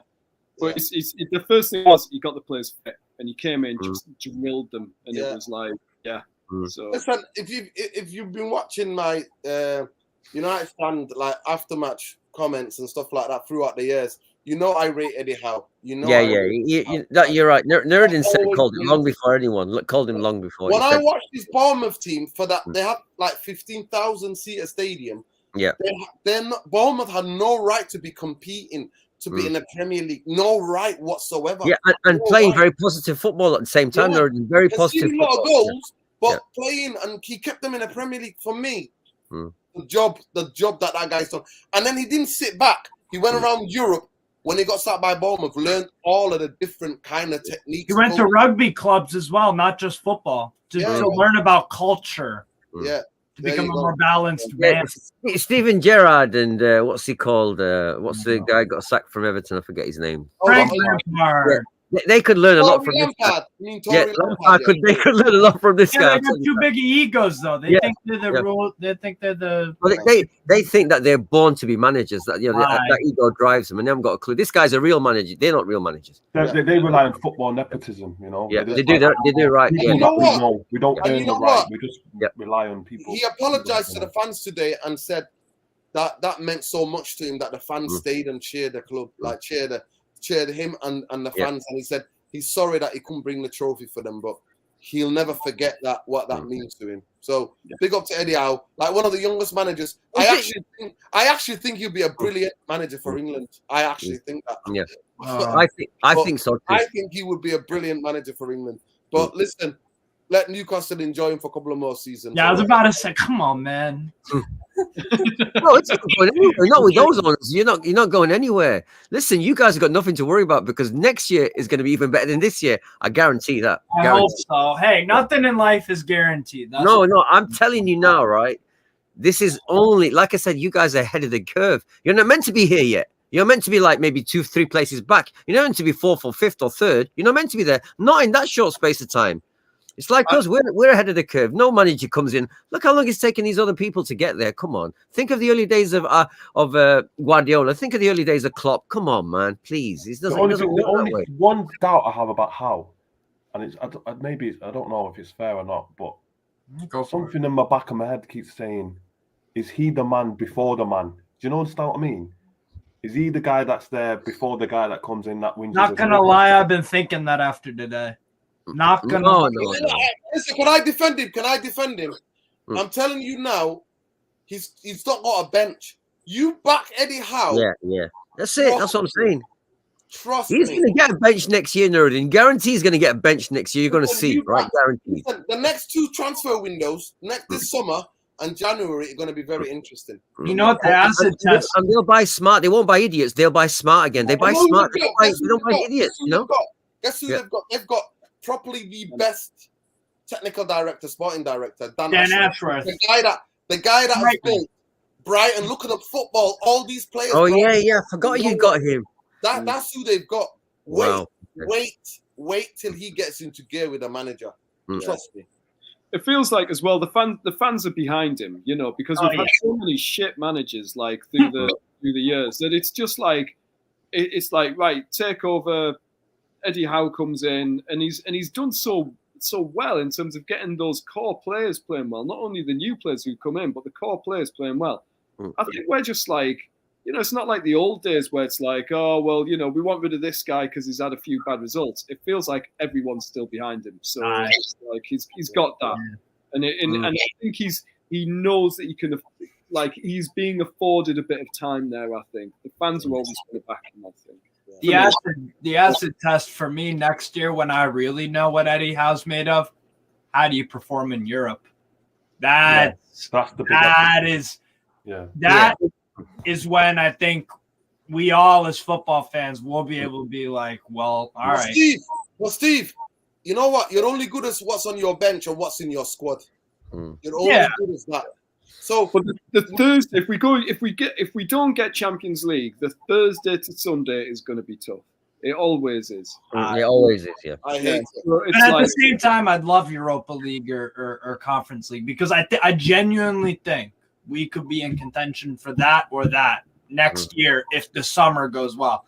I think we could have a brilliant summer, but UEFA Champions League next year, I don't think we're going to contend to win the trophy. I don't know what you think, Maddie, but I mean, I would snap your hand off at winning it. I would absolutely love to win any European competition. Yeah, exactly. I would absolutely love it. My fear is that if we were to go into that competition, it would there'd be a sacrifice in terms of league position. I would say, because I think that Thursday to Sunday is tough. And if we've not got the bench, then it's, you know, hopefully we will have, but that's going to be tough, I think. And that's the challenge, fighting on those different fronts. Because fronts. Yeah, exactly. You saw that, like, you know, the experience that Manchester United have got, they've been doing it all season, you know what I mean? And these big clubs have been doing it all season. It's a transition from being able to do that, become a big club, being able to do that and fight on all of those different fronts, which we've not been doing recently. So it's to travel to Europe, all around Europe. That's the other thing too that Eddie Howe's going to be brand new to him. So now that'll be very interesting. Yeah, big up everybody. Have you read this comment, Nuruddin? Have you read this comment? I've got a busted neck. Heartless crew took it out on me. 2 parties last night. My team won, and I can't even celebrate properly because the League Cup is not a big thing for me. When the Glazers go, I'll be celebrating. But this comment, you just want me to stay live. You're gonna try to trigger me. I know he is. Go and educate yourself on the Glazer ownership and the reason why we hate them. If I literally talked about it like a half hour ago. I know. It's more than just the billion. Yeah. If you're a football fan, you will go and educate yourself. But love and like to everybody. Like I said, please go and check out everybody. Make sure you follow everybody. Well, thank you and welcome to the channel, Ian. Thank you for your comments. Steve Stratball, go and check out his YouTube channel, and that's his Twitter as well. And Matty Astrom, Matty _ Astrom on Instagram. Matty Mundo on Twitter. Matty Mundo on here. Irfan Rainy Twitter, a lot of politics. Irfan Rainy music. And then you can find me, that guy Red Devil, if you guys know already. But people, please smash a like on the video, subscribe to the channel, hit the notification because it lets you know we're live. And I need to rest this neck. Peace, love, light, win, lose, draw, Glazers out, bankers out, commiseration, Newcastle. I thought if United play like that, other than put the ball in, I think you did everything other than make chances, create chances to win the game. But I thought your approach played, the way you played, with the intensity, with the energy, with your physicality, like Irfan says, we always think how physical your team is. I thought you were brilliant today. I compete just with think, everyone. They can compete with any team. This team, they can compete, Yeah. but whether they get a result or not, it's a different thing. Yeah. But they can compete. and the hardest thing in football is putting the ball at the back of the net. At the end of the day, it's always been the hardest thing, and that's where the glory lies. And I think today, Why they get paid the big bucks. yeah, the likes of Casemiro getting the first goal in the final is always big as well. Casemiro, Rashford getting that bit of luck. That's the type of season he's having. So it is what it is. But those vultures can F off. When they do, Therapy Army, you'll see me celebrate, crook neck or no crook neck. I'll be going berserk. But take care of yourselves. And we'll see you hopefully tomorrow with Saeed and Tom at 6:30. But take care, people. Love and light. Big up, and like to thank Matty and Steve definitely for coming on, because it takes a brave person to come on. Here, we are humble. We always stay humble. Always stay humble in our victories. You know what I mean? And don't get too carried away when we lose. You know what I mean? Be able to put analysis on it when we lose. But it is what it is for me. Carabao Cup ain't going to make Newcastle season or break their season. You've had a fantastic season so far, and I think it's going to make or break our season. I think there's a lot of football still to be played. So we'll see. We'll see what happens to the rest of the season. But we'll see you tomorrow, guys. Tomorrow at 6:30. Love and light. Vultures out. Bankers out. Trophies in. There you go. Please. I don't want to be 85. Especially for Newcastle. Trophies in ASAP. But hold tight. The football match City is. Let's be honest about football match. My thoughts are with Dubravka tonight, getting that picking up that medal that he can't bring in and show it off. He can maybe show it to his family. Yeah. Take care, people. And big up Rory Brent, because he's the real champion in my world. The real champion. We have to tune in. Like I said, Rory Brent he can see the future. He already told his dad, I'm on a Nintendo. Holds 2-0. See you later. Peace. Take care, people. Good night.